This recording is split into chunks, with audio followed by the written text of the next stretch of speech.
Cik Joel. Cik Joel. Dah hampir hujung bulan. Bahagian production kami dah siapkan semua order Encik. Jadi boleh tak Encik bayar balance dulu? Anis, awak letak kat situ dulu. Nanti saya akan tengok.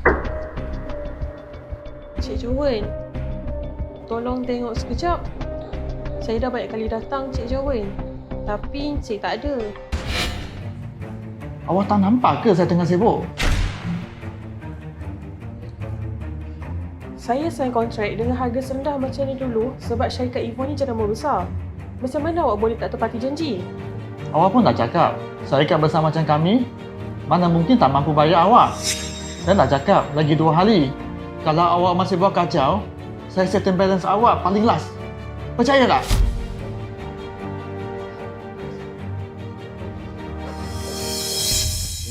Macam ni letak sana.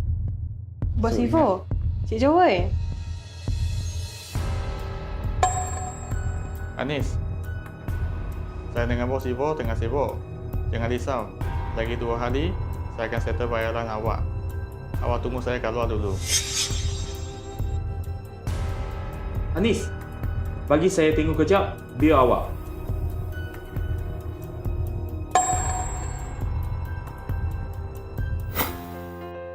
Jun, bukan ke ini order 2 bulan lepas?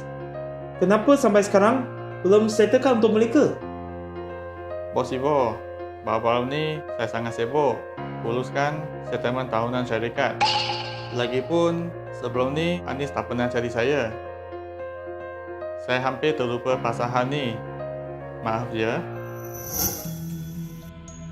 Bos Ivo, kontrak yang saya sign dengan Encik Joel bayaran secara bulanan. Cepat bagi tahu bahagian kewangan. Settlekan bil Anis. Baik Bos Ivo, jangan risau. Bos aturkan punya kerja, saya mesti akan buat terus.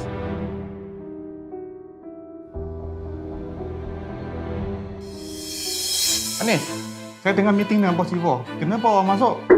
Cik Joel, semua pekerja tengah tunggu saya bayar gaji. Saya dah datang banyak kali. Saya betul-betul tak ada cara lain lagi. Hal ini saya takkan settle balance awak. Awak tunggulah. Saya warning awak. Ini kali terakhir. Banyak orang beratur tunggu untuk bekerjasama dengan syarikat ibu kami. Anis, bil tu bagi saya.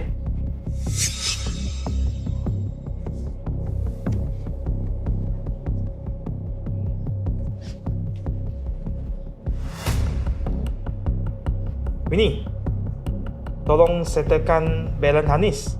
Lepas ni, Joan tidak lagi uruskan bahagian ni. Siapa yang akan in charge, saya akan bagi tahu kemudian.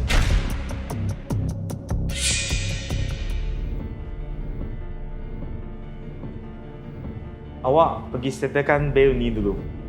Bila ada masa, datanglah sini. Kita bincang balik pasal harga. Jangan risau. Kalau ada apa-apa order dari syarikat Evo, akan bagi tahu awak terus. Terima kasih Bos Ivo.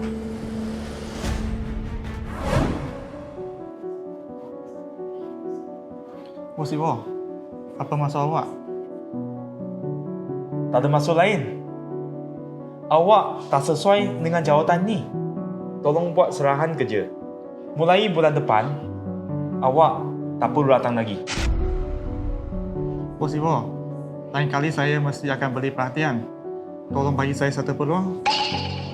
Saya dah berulang kali menekankan dalam mesyuarat dengan staf, semua pencapaian, inovasi dan kecekapan di syarikat Evo berasaskan kepada kejujuran.